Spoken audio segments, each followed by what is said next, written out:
Last week, the first losing week of the NFL season. This week, we correct that. If your team got guaranteed money, tell them call me. Whoop. Make me say, my. I done been around the world. Yeah, I was made for this. Player Performance with J.A. Cavalier. What up? Welcome back to another episode of NFL Player Performance. I, of course, am your host, J.A. Cavalier, your favorite capper's favorite capper. Guys, go ahead, smash the like button, thumbs up. Appreciation, always appreciated. If you're new to the channel, welcome. Now go fucking subscribe. Let's go. We do this every single week. I break down the entire card, tell you who I like, tell you why I like them, hopefully making you a smarter player along the way. We're going to get to NFL Week 10. Holy shit, already double digits. But first, let's recap Week 9 with Tessa Hall. Back it up. One more time. All right, let's see that again. Here's your NFL Week 9 recap. Josh Allen looks like Patrick Mahomes against Patrick Mahomes every time they play in the regular season, and like Josh Allen in the postseason. They've started to build the Drake Mayo statue next to Brady's at Gillette Stadium after another Pats win. The Texans ruined a perfectly good Kai Fairburn game en route to a big AFC loss to the Broncos. Daniel Jones, welcome back, my man. It took 9 weeks for you to forget everything you learned this year. The Green Bay Packers and the ugliest uniforms known to man are the only thing to blame for a hideous loss to Carolina. J.J. McCarthy was found on the milk carton someone saw and was able to hand the Lions a loss. The Bengals offense is ready to full-out fist-fight their defense after another ridiculous letdown. The Saints are the only team in the NFL actively tanking as hard as they can, and I honestly respect it. Should we be concerned that the Chargers nearly lost to the Titans? Probably, but for now, congrats on the dub. 68 yards, NFL record, kick of the year. Too bad it was wasted on two of the most boring teams in the league. Dan Quinn wanted his star QB out there in a blowout, and his star QB is now trying to figure out how to put his arm on straight. Kyler Murray, get ready to learn Canadian, buddy, because the CFL is calling. Tua would have had a better chance beating the Ravens if he actively had a concussion. That's your NFL Week 9 recap.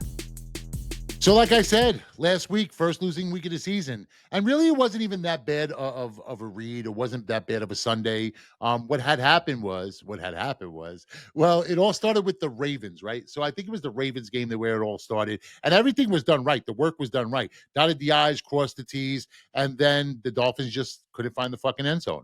A fumble inside the red zone, missed field goals. They just couldn't keep pace. And we had an alt parlay with the Ravens and the over in the game. Just didn't get there. That was a big loss. And then we come back on Sunday, and much like everybody else, the Lions just fucked me. But they fucked me in the first half, right? Goff was throwing balls at receivers' feet. He couldn't handle the pressure, holding on to the ball for way too long. And it just happens, right? Like, if you really think that you're going to go through 20 weeks of the NFL season unscathed, that's just not reality. You have to fucking check your expectations. Seriously. And for those who talk shit about stuff like that, look, guys, you're welcome to go do this shit on your own. Like, go ahead, have at it. You know what I mean? 60+% in the NFL this season and last season. I doubt you're going to come close. I doubt you're going to. It's just a fact, man. Anyway, you know what? This is why they make the windows in the front of the car bigger than the rearview mirror, because it's always brighter out in front of you, right? They make it small for a reason, right? Like, behind you doesn't matter. The past doesn't matter. That's how we used to close the show. Remember? Yesterday's a memory. Tomorrow's not guaranteed. You're here now. You're alive. Let's make it count. Well, let's make this fucking week count. This week, we look for some fucking revenge. It all starts on Thursday night with the Raiders Broncos. We're going to lead that into the fucking weekend. Monster night in the NBA, but you want to talk about fucking, I'm just going to tell you a little story. So I had 2 mega parlays going off in the NBA, and I have to tell this story, Bernsey. Like, don't start laughing. I had to tell this story. So I had 2 mega parlays, had a bunch of 10-dime plays. Overall, let me just start with this. 40-dime night in the NBA on Wednesday night. So nothing to cry about there, right? 40-dime night in the NBA. 2 10-dime NBA monsters, 2 NBA routes. Both of them is hit. Both of them smash. Beautiful fucking thing. I also hit a mega parlay for another $17,000 to $20,000. And then what had happened was I had a 7-leg parlay. And I only play these, for me, it's small, for let's say 10%, like 10% of what my big plays would be, or a sizable bet for me, right? So for me, it's small. It's just pizza money to have some fun. However, it wasn't so much fun when it comes down to the last leg, and that last leg is the Lakers. And I caught a bad number by putting it in early. It was before the Austin Reeves information, before the line came down to 1.5, which would have covered in this. Or if I would have just played it safe and played them fucking money line like I gave them out to members, it would have cashed $176,000 on Marcus Not So Smart not getting out of bounds to inbound the ball. And more so, why don't people just make the easy play, the smart play, the basketball play, and just pass it to somebody in front of you? There was 1.4, 1.5 seconds left on the clock. You give the ball to Luka. He goes down, hits a free throw or two. We're inside the number. I cashed a 770 something thousand ticket, and we're all fucking happy. Anyway, that was just the way the week went, but I feel good. I feel on the uptick. You know what? Wednesday night, overall, smash the card. Love to fucking see it, especially after the bad week of the NFL. Good to have the NBA pick that up. And now it's the NFL's turn. So here we go. NFL Week 10. All aboard! Falcons at Colts. Colts are laying 7 in total. Here is at 48.5. Give me the points. Give me the Falcons plus the touchdown. Colts fans, congrats. Sauce Gardner, pretty big pickup. Now, long term, I do think that this is a great pickup, but Gardner doesn't really matter in a game like this. And sure, maybe he comes in and locks down a guy like Drake London, but it's not going to matter. He's no help in the run game. And we all know that everything Atlanta does starts on the ground with Bijan. But for me, this game really comes down to Daniel Jones going against that Falcons defense. Danny Dimes reverted back to the Daniel Jones that we all know and sometimes love to meme. Matter of fact, we were talking prior to the show, Bernsey had PTSD. It was like watching the 2021 Giants all over again. 4 turnovers, a 63 passer rating. And now he has to face that Atlanta defense. Then the Falcons defense, make no mistake about it, is better than Pittsburgh's. They're 4th in yards allowed, 9th in EPA per pass, 8th in quarterback pressure rate. They're going to get after Daniel Jones. And we all know what happens when Jones gets pressured. He's fucking folds. We've seen it against the Rams and again last week against the Steelers. Forget the 7. Atlanta is actually live in this game. And I expect, I wouldn't be surprised. I actually expect the Falcons to win this one on the field. Usually the Euro games favor the chalk, but giving me 7 in an early start time, 2 dome teams, uncharted territory, I really like this spot for the Falcons. Give me the Falcons plus the 7. I would call it my upset special of the week, but if you're going to give me a free touchdown, I'll gladly take the free touchdown. Falcons plus the points. Giants at Bears. The Bears are laying 4.5. The total here is at 48.5. Give me the fucking G-men plus the 4.5. Betting the Giants, it's ugly, right? It's uncomfortable. But it can be profitable. And this is the perfect letdown spot for Chicago. Great win last week. Great. Fucking congrats. A big comeback win on the road. You beat the fucking Bengals. But I remind you, it was the fucking Bengals. Now you're going to face the Giants. New York moved the ball last week. They were able to move it on San Francisco. They only managed 24 points, but still 24 is a pretty big fucking number. Dable was a little bit too conservative in that game. I don't think he's going to make that same mistake. The reality is, I refuse to believe that the Bears are going to be able to get stops. More important, Chicago is really bad against quarterbacks who play off script. And say what you want about Jackson Dart, and I certainly have, but the kid makes things happen when there's nothing there to be made happen. Even if the Bears get up, the back door is always going to be open. They allowed 10 fourth quarter points a game. That's 28th in the NFL. So no scat, but Dart in this offense have shown the ability to run the ball. Singletary averaged over 5 yards per carry last week. Dart went for 56 yards. Chicago's 29th in yards per rush, dead last in yards per play, 29th in scoring defense, allowing 29 points a game. Giants stay inside this number. 4.5 is a pretty fat number for a team that's giving up close to 30 points a game. Bills at Dolphins. Buffalo's laying 9. The total here is at 49.5. It's really not a matter of whether or not Buffalo wins this game. It more so is a matter of by how much. Stick a fork in the fins. When Mike McDaniels is answering questions whether or not Tua is starting, it's done. It's over. And even worse, when that answer is, we don't have a better option. Not that he's our guy or we trust Tua. He just happens to be the best of a bad batch. Bro, just spear that fish, gut it, throw it on the grill. Miami looked awful last week. 6 total points, gave up 28. They scored 6 fucking points. And to be fair, that wasn't all on Tua. Defense couldn't get stops. Washington fumbled in the red zone and missed field goals. I'm not a Tua apologist, but that's not on Tua.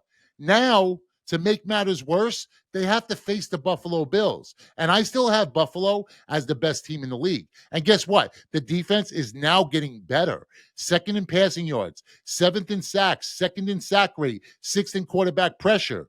Pair that with an offense that's 3rd in scoring and 1st in yards, and you know what you get?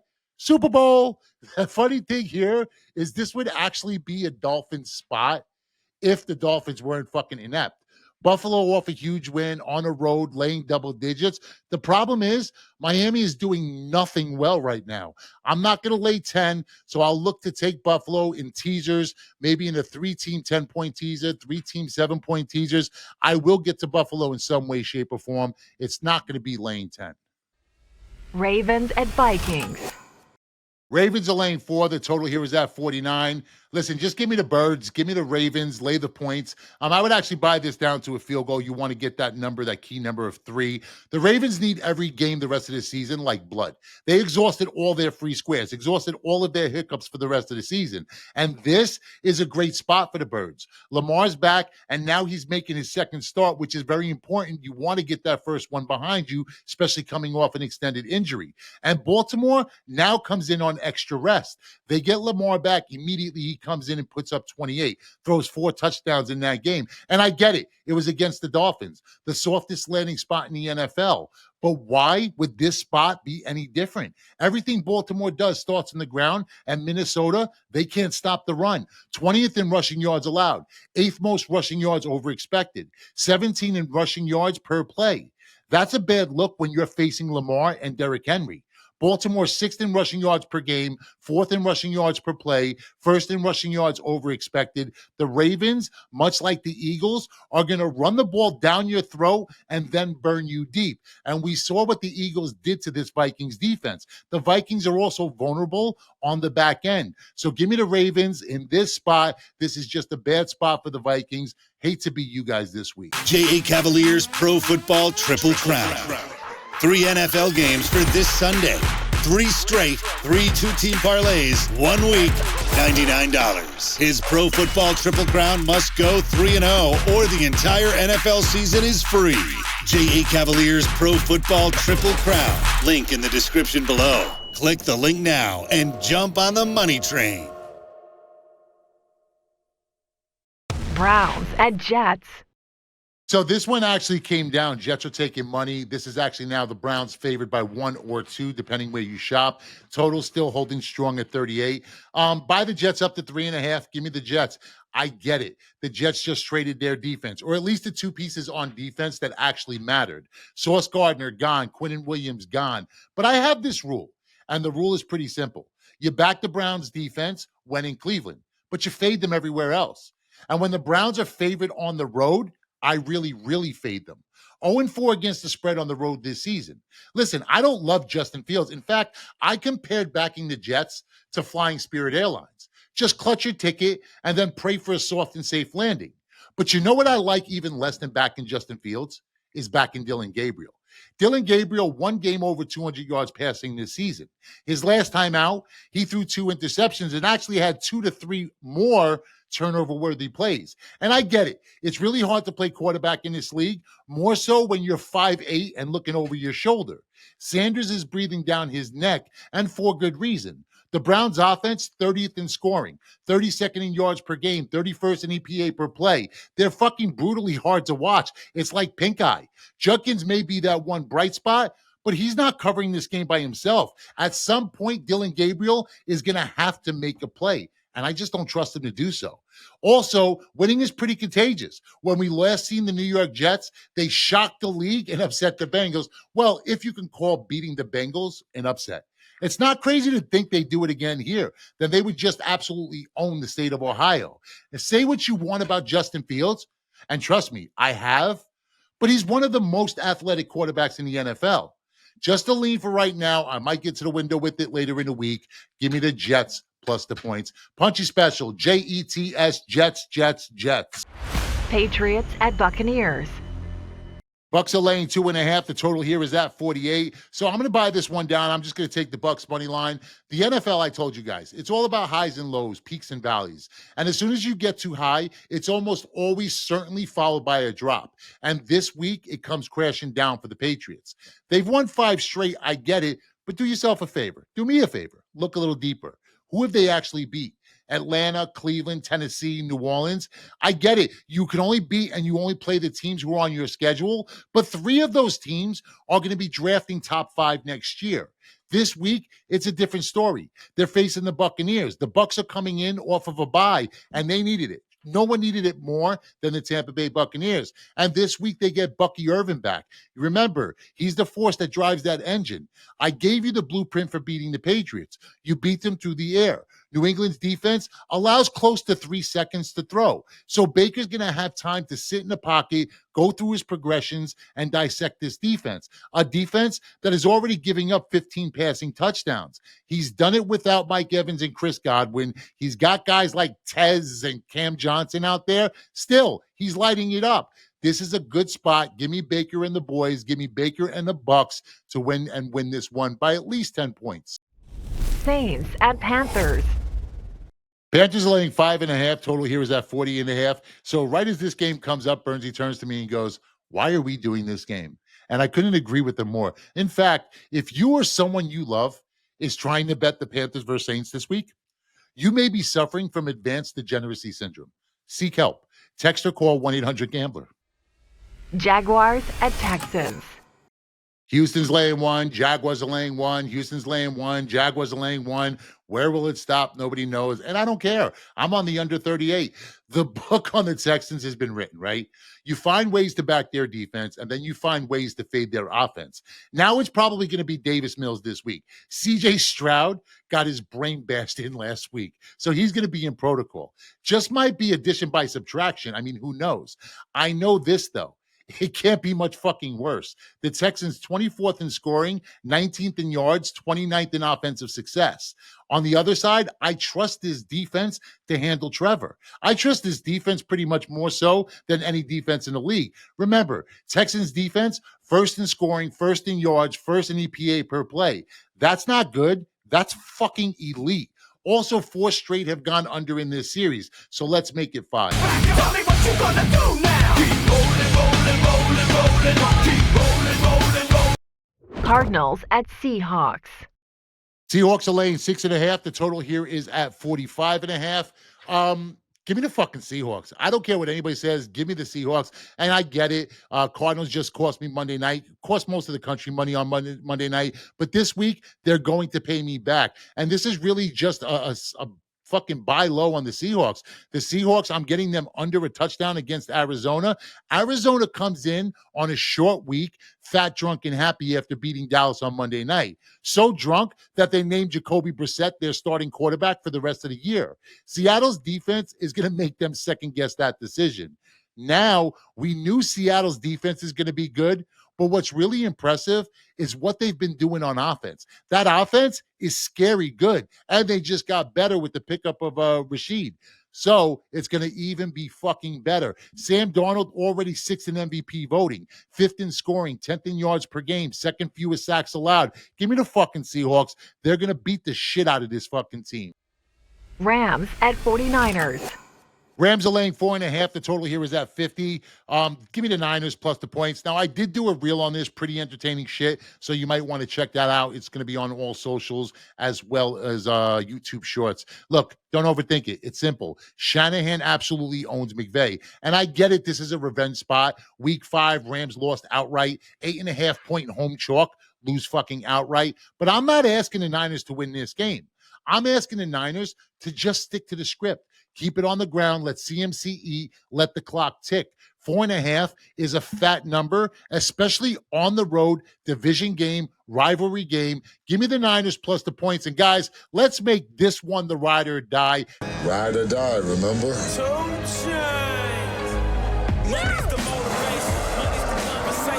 comment CMC, and you know how this works. If this one cashes, somebody from the comments wins a $200 Amazon gift card. Let's go. Comment CMC. Lions at Commanders. Lions are laying 8.5. Total here is at 49.5. All right, so I am going to take Detroit. I'm going to lay the 8.5. First off, I just have to say this. Fuck Goff. Fuck Goff. Fuck Jared Goff. Fuck you, Jared Goff. You suck. All right, so on to this game. Does anyone want Washington in the spot? I mean, seriously, any takers? Last week was more than just a loss. Their season ended. Jaden Daniels probably done for the year. Now you get a pissed-off Lions team off a bad loss to Minnesota. Detroit's coming in here with bad intentions, and no one bounces back like the Lions bounce back. They lost to the Packers. They come out and put a 50 burger on Chicago. They lost to the Chiefs. They come back and beat the brakes off the Bucs. What do you think they're going to do to the Commanders without Daniels? I see no path for Washington to keep this game close. Detroit's offense averages 29 points a game. Washington's defense, 30th in yards allowed, 22nd against the run. And now they face Monty and Gibbs. Yeah, good fucking luck with that one. Give me the Lions. Give me the Lions big. And yeah, fuck you, Goff. Steelers at Chargers. Here we are, Sunday Night Football. Chargers laying 2.5, total here at 44.5.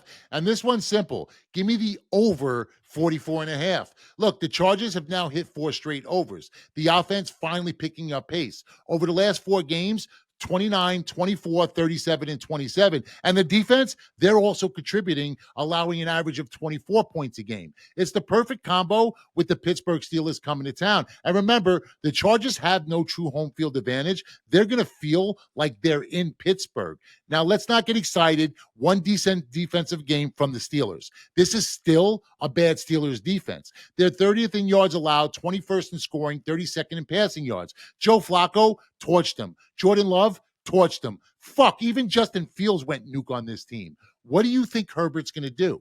The Chargers are going to eat, but so will the Pittsburgh Steelers. Aaron Rodgers is keeping games at least interesting. 25 or more in each of their last 3. Rodgers 17-5 touchdown to interception ratio. O-line is holding up, top 10 in sacks allowed. Jaylen Warren back and healthy. DK and Rodgers are finally in sync. Should be a fun one. Don't overthink it. Points. You get the point. Give me the fucking over. J.A. Cavaliers Pro Football Triple Crown. 3 NFL games for this Sunday. 3 straight, 3 two-team parlays, 1 week, $99. His Pro Football Triple Crown must go 3-0 or the entire NFL season is free. J.A. Cavaliers Pro Football Triple Crown. Link in the description below. Click the link now and jump on the money train. That's right, guys. Get to ylose.com. That's a little YLOSE.com. Free picks, stats, trends, scores, odds, and more. That's ylose.com. You can also find props from Luke Shuey. You can find college sports from Guns and Coach Rick Bowe. Make sure you guys are watching their show as well. You can also find soccer from Neil, combat sports from Punchy, and Burnsy and Les. Puck you, hockey, melting the ice. Got to love it. This week, you want to, look, I think, in my opinion, you want to be involved with this week's Triple Crown. Because what do I do after a bad week in the NFL? I bounce back, right? I'm like the Detroit Lions. And I look to put a 50 burger on the books here this week. That's right, 1 week, $99. Must go 6-0 or the entire NFL season is yours free. You get 3 max bets, 3 straight, 3 two-team parlays. Must go 6-0 or instead of a week, you get the entire NFL season free. Link in the description below. All right, guys, that's it for me here today. I'll see you guys back here for NFL Week 11. Break down the entire card for you. But until then, remember, bet with your heads, not above them. Cut my life into pieces. This is my last resort. Suffocation.